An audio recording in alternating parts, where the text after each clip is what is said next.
Hey guys, it's Zander here, and today we're looking back at Magic's history and at my history. This is one of the first decks that I actually owned in paper. It's when mana burn was still a thing, and it's just, I got really nostalgic looking through cards the other day, and I just thought I'd put this deck tech up. So growing up and learning to play Magic, it wasn't always about formats. It wasn't playing standard or limited, or modern wasn't even a thing back when I started playing.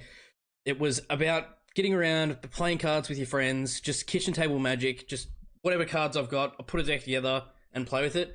So I'm actually going to do a playlist with a few decks or a few different decks that I had in paper previously, and other stuff that's just like my most hated or most loved kitchen table decks that I've had through my time playing Magic. So I've been playing Magic for a bit over 20 years now, and in that time I've made a lot of good friends, I've taught a lot of people, and I've played a hell of a lot of fun decks, and this is one of them. So this was back when mana burn was a thing. Mana burn was at the end of your turn, any unspent mana that you had in your mana pool would actually deal damage to you equal to the number of mana. So how this deck works, the namesake of the deck is the Citadel of Pain. Citadel of Pain is for 3, 2, and a red. It's an enchantment with, at the end of each player's turn, Citadel of Pain deals X damage to that player, where X is the number of untapped lands he or she controls. So obviously the synergy is if they leave their lands untapped, this is going to deal them damage, but if they tap their lands for mana, then they're going to get mana burned. That was the whole base behind the deck. So just touching on what is the deck, there was no sideboards back then. We never used sideboards. That wasn't a thing until I played competitive standard and then eventually into modern. A lot of these older decks would have been probably legacy legal, but they wouldn't be any good in legacy, or a lot of them wouldn't be any good in legacy. But yeah, I'm just going to talk about the deck and hopefully you guys enjoy the video. So, Citadel of Pain, running in a 4 of, that's the whole basis of the deck. If it's multiple out, then for every untapped land, they're getting pinged for multiple damage, so mana burn actually ends up being the better option. The rest of the deck is a lot of synergy with lands being tapped or untapped, and then being able to ping our opponent for damage so that we can race them on the mana burn plan. So, starting off the creatures, we're running 4 copies of Veteran Brawlers, which is for 2, a 4/4. So it's insane stats. So it's for 1 and a red, a 4/4 soldier, but it can't attack if defending player controls an untapped land, and it can't block if we control an untapped land. So it's a bit quirky, it's got a lot of downsides to it, but 2 mana 4/4, and a lot of the times we're tapping out. Insanely cool.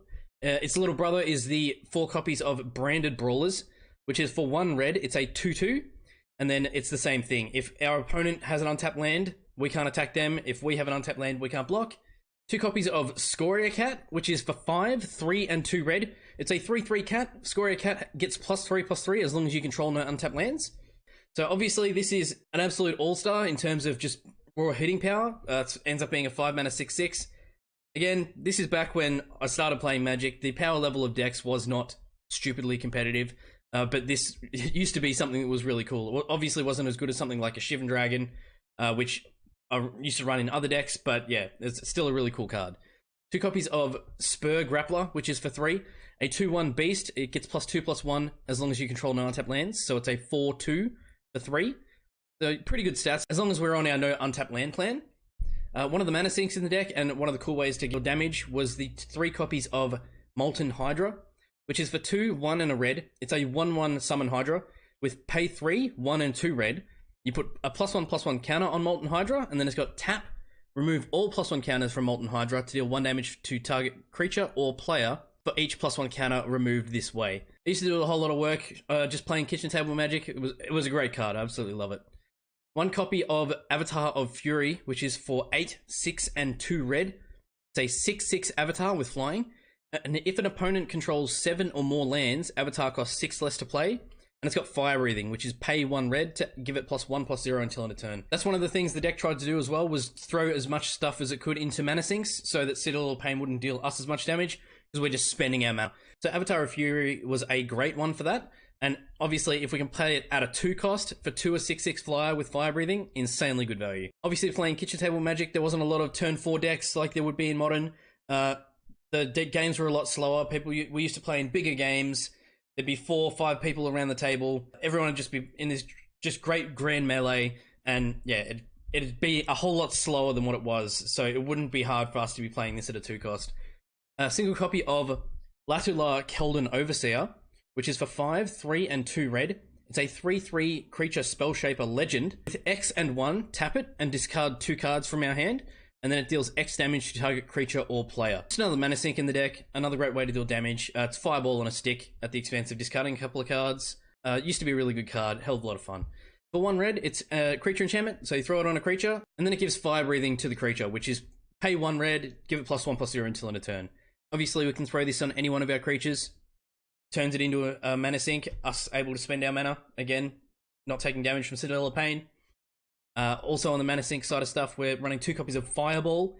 For X and 1, at sorcery speed you do X damage, divided as you choose, evenly rounded down, among any number of target creatures and or players, and then you pay 1 mana for each additional target. More often than not, we're just pinging face with it, being able to spend all of our mana just throwing a heap of damage at the face. Really good card, really nostalgic. It's been around forever and it's still around today. It's just a great card. 2 copies of Book Burning. This used to be a really quirky card that was something that I don't know why, but I really like playing it in decks. It was for 2, 1, and a red. At sorcery speed, unless a player has Book Burning, deal 6 damage to him or her, you put the top 6 cards of target player's library into their graveyard. Absolutely love this card as a mill card, as just damage. So a lot of the times, if they're playing a deck that's like a combo deck or something that they value their kind of key pieces in, they'll just take the damage, and 6 damage at a 2 cost is an insane rate. So it used to be a lot of the time they'd let themselves mill because 6 damage is a lot. But yeah, in this deck it was just more of a hell of a lot of fun than anything. If we could play it in the really early game without having a Citadel out, turn 2 play this, and then they just go, okay, I'll take 6, and then follow it up with a Citadel of Pain. That's when the feel bads really happen, because we're already so far ahead of that race. It's just ridiculous. 2 copies of Well of Life, which is for 4. It's an artifact that sits on the battlefield, and it's got, at the end of your turn, if you control no untapped lands, you gain 2 life. So this lessens the effect of mana burn, which is really great for us, but it's also just straight gain life if we're already tapped out to whatever other mana sinks we've got in the deck. So this quite often would let us pull ahead. Again, it's about just racing our opponent for damage, and it used to be a really cool card. Another really fun piece that was in the deck was the 3 copies of Samaric Idol, which is for 3. It's an artifact that sits on the battlefield. And then for 0, you can tap all lands you control, and Samaric Idol becomes a 3/3 artifact creature token until end of turn. So this would negate mana burn because we weren't producing mana with it. It was just an ability to tap down all of our lands. So if we ever resolved this, Citadel of Pain would never be an issue. Having 3 of these in the deck, it was fairly reliably going to be coming out. If we didn't end up hitting this, we were going to hit one of the Fire Breathings or something else that was going to mana sink us. But yeah, just a great card for exactly what the deck was trying to do. Hell of a lot of fun. 4 copies of Lightning Bolt, which is for 1 red.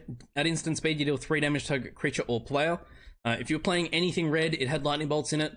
That's just how Magic was, basically. It was always too good to pass up, and this deck was no exception. It's a great card.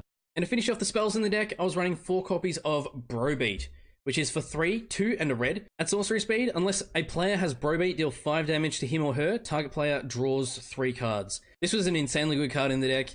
In the early game, they're just going to be taking the damage. Again, it's just helping us race against our opponent, playing out that Citadel of Pain, and then just starting on the mana burn plan. It's a great card. To finish off the deck, it was just 20 mountains. You'll find in a lot of these older decks, my usual recipe for doing the decks was like 20, 20, 20. So I'd try to like 20 lands, 20 spells, 20 creatures. I don't know why I did it. It's just how I always used to do it. This is a little bit off. This only has 17 creatures in the deck, but it's also running the 3 copies of the Samaric Idol, which I also counted as creatures. So it's just, yeah, a bit of my train of thought when I was in early Magic. But this has been Citadel of Pain for Kitchen Table Magic. Looking back at my formative years of Magic the Gathering, looking back on mana burn, absolutely loving the old Citadel of Pain. And hopefully I'll be doing a few more of these kitchen table decks, just showing you guys the kind of things that you could do. Not everyone's into the competitive Magic. Not everyone plays just limited or whatever. Obviously, kitchen table Magic is not something that usually gets covered for deck techs and stuff on YouTube or anything else. So it's just something different that I wanted to touch on. I know there's play groups out there that are playing like I used to, just kitchen table Magic, or beginner players just getting hold of old cards and just playing with those. But if you are playing kitchen table Magic, obviously this one probably won't be too good because there's no mana burn.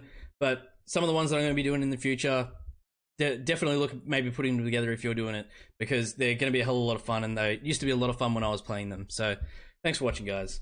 Thanks for watching, guys. As always, don't forget to like, share, subscribe, and hit the bell icon to see new videos as they were released. If you like what I do and you want to support the channel, you can throw me $1 on my Patreon at patreon.com/ZandersQuest. And I will see you guys in the next video. Keep questing, guys.